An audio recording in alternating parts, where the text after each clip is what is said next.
Hello friends, कम खर्चे कम budget में आज हम बनाएंगे बाज़ार से भी अच्छे खस्ता कुरकुरे क्रिस्पी बिस्किट, जिसके बाद आप बाज़ार के बिस्किट खाना और लाना पसंद भी नहीं करेंगे।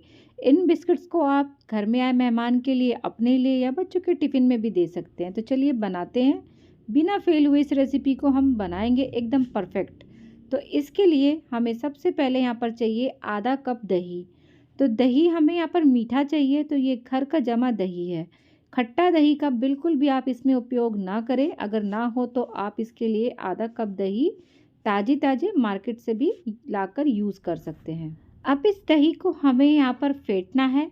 जब दही हमारी अच्छे से फेंट जाए, उसके बाद हम इसमें ऐड करेंगे आधा कप चीनी। आप चाहे तो यहाँ पर पिसी हुई चीनी भी यूज़ कर सकते हैं। बस ध्यान रहे कि चीनी ज़्यादा मोटी ना हो। अगर ज़्यादा मोटी है तो ग्राइंडर में चलाकर उसे थोड़ा सा बारीक कर लीजिए। चीनी को हमें इसमें अच्छे से फेंटना है और इतना ही फेंटना है कि नीचे हल्के हल्के चीनी के इसमें क्रिस्टल दिखाई दें, जैसे कि ये देखिए दिखाई दे रहे हैं। ये जब बिस्किट में आएंगे तो बहुत टेस्टी और बहुत मज़ेदार लगेंगे और बिस्किट भी देखने में अच्छे लगते हैं। अब इसमें जाएगा यहाँ पर तेल। तो यहाँ पर आप देसी घी भी मेल्ट कर कर यूज़ कर सकते हैं या कुकिंग ऑयल आप इसमें यूज़ कर सकते हैं। तो मैं यहाँ पर 4 चम्मच रिफाइंड तेल ले रही हूँ। 4 ही चम्मच डालने हैं, ना कम ना ज़्यादा। तो जो नॉर्मल दाल चावल वाली चम्मच होती है उसका भी आप इस्तेमाल यहाँ पर कर सकते हैं। तो तेल डालकर मैंने इसको दोबारा से अच्छे से फेंट लिया है और इस स्टेज पर हम यहाँ पर डाल रहे हैं डेसिकेटेड पाउडर, यानी कि जो नारियल का बुरादा होता है ना, वो डाल रही हूँ मैं यहाँ पर। तो ये यहाँ पर मैंने 4 चम्मच ही डाला है, यानी कि 1/4 कप। और उसके बाद इसे भी डालकर हम अच्छे से फेंट लेंगे। सारी चीज़ों को डालकर हमें इसको फेंटते जाना है, क्योंकि जो इसमें खेल है वो फेंटने का ही है। जितना अच्छे से फेंटेगा उतना ही टेस्टी और कुरकुरे हमारे बिस्किट बनेंगे। तो यहाँ पर 1/4 चम्मच मैंने इलायची पाउडर डाल दिया है और 1 पिंच मैंने यहाँ पर नमक डाला है। नमक हमें डालना इसलिए ज़रूरी है क्योंकि हमें मीठे बिस्कुट बना रहे हैं, तो मिठास को बैलेंस करने के लिए चुटकी नमक ज़रूर जाएगा। और लास्ट में सिर्फ 1 चुटकी डालेंगे हम यहाँ पर खाने वाला मीठा सोडा, यानी कि बेकिंग सोडा। अब इन तीनों चीज़ों को डाल के हमने फिर दोबारा अच्छे से फेंट लिया है और आप देख सकते हैं जो ये हमारा बैटर है काफ़ी फ्लफ़ी हो गया है और काफ़ी इसमें बबूले से उठने लगे हैं। अब इस स्टेज पर हम यहाँ पर 2 कप भरकर गेहूं का आटा ऐड कर रहे हैं और अब इस मिक्सचर को हम हाथ से आटे की फॉर्म में ले आएंगे, यानी जैसे डो लगाते हैं ना, बिल्कुल उस तरीके से। इन बिस्किट को आप बिना फेल हुए एक ही बार में इतने अच्छे से परफेक्ट बना लेंगे, सिर्फ इन छोटी सी टिप्स एंड ट्रिक के साथ। अब इसमें ऊपर से मैंने 1/4 चम्मच अजवाइन डाल दी है। अगर आप अजवाइन पसंद करते हैं तो अजवाइन का फ्लेवर बिस्कुट में बहुत अच्छा आता है, तो आप यहाँ पर अजवाइन डाल सकते हैं या फिर स्किप कर सकते हैं, या फिर अजवाइन की जगह आप जीरा भी डाल सकते हैं। तो ये देखिए हमारा जो आटा है वो लगकर तैयार हो गया, पर ये अभी सॉफ्ट है। तो इसको हमें आधा घंटे के लिए फ्रिज में रखना पड़ेगा। फ्रिज में रखना है, फ्रीजर में नहीं। और आधा घंटे के बाद ये जो हमारा आटा है बहुत अच्छे से टाइट भी हो गया है और अच्छे से सेट भी हो गया है। तो थोड़ा सा हाथों से इसको ऊपर नीचे करते हुए हम इस आटे को स्मूथ कर लेंगे। तो ये देखिए आटा बहुत अच्छे से स्मूथ हो गया है कुछ सेकंड में ही। अब इस लोई को हम ले जाकर रखते हैं चकले के ऊपर या फिर बोर्ड पर भी, और इसमें हमने 4 पार्ट कर लिए हैं चाकू से कट कर कर। और ये देखिए कितने अच्छे से जाली पड़ी है। यहीं से हमें पता लग जा रहा है कि हमारे जो बिस्किट हैं बहुत खस्ता कुरकुरे और जालीदार बनेंगे।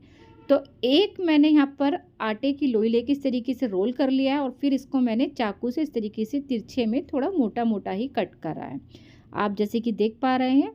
और ये देखिए बीच में कितनी बढ़िया जाली पड़ी है। बस हथेली से हल्का सा बीच में सेंटर में इस तरीके से दबाएंगे और ये लीजिए हो गया हमारा बिस्किट तैयार। बहुत इजी है, बहुत सस्ते में घर में हम बाज़ार से भी अच्छे बिस्किट बना सकते हैं, बच्चों के टिफ़िन में दे सकते हैं। बस इसी तरीके से हमने यहाँ पर सारे आटे में से बिस्किट्स बनाकर हमने अभी रेडी कर लिए हैं। अब चलते हैं गैस की तरफ। तो गैस पर हमने 1 से 1.5 चमचा कुकिंग ऑयल पकने के लिए रख दिया था, पर इस तेल को हमें बिल्कुल हल्का ही पकाना है। उसके बाद हमें बिस्किट इसमें ट्रांसफ़र करने हैं। ज़्यादा तेज़ गरम हमें तेल को बिल्कुल भी नहीं रखना है, यानी कि हमें लो फ्लेम पर ही इन बिस्किट्स को इसके अंदर ऐड करना है। और ये देखिए हल्के हल्के जो बबूले हैं वो ऊपर की ओर आने लगे हैं। इसका मतलब जो तेल का टेम्परेचर है वो बिल्कुल परफेक्ट है।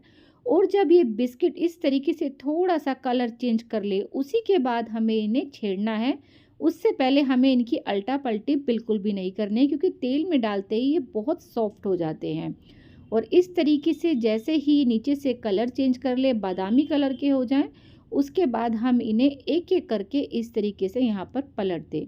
और आपने एक चीज़ और नोटिस करी होगी यहाँ पर, कि जो बिस्किट का साइज़ है वो एकदम से थोड़ा सा बड़ा हो गया, यानी कि जो बिस्किट हैं हमारे जितने हमने डाले थे उससे थोड़े से बड़े हो गए, और बिस्किट में बहुत अच्छे से क्रैक्स भी पड़ गए हैं। तो इसका मतलब जो बिस्किट हैं हमारे बहुत क्रिस्पी और कुरकुरे बनने वाले हैं। और ये देखिए दोनों साइड से अलट पलट कर हमने बिस्किट्स यहाँ पर तैयार कर लिए हैं।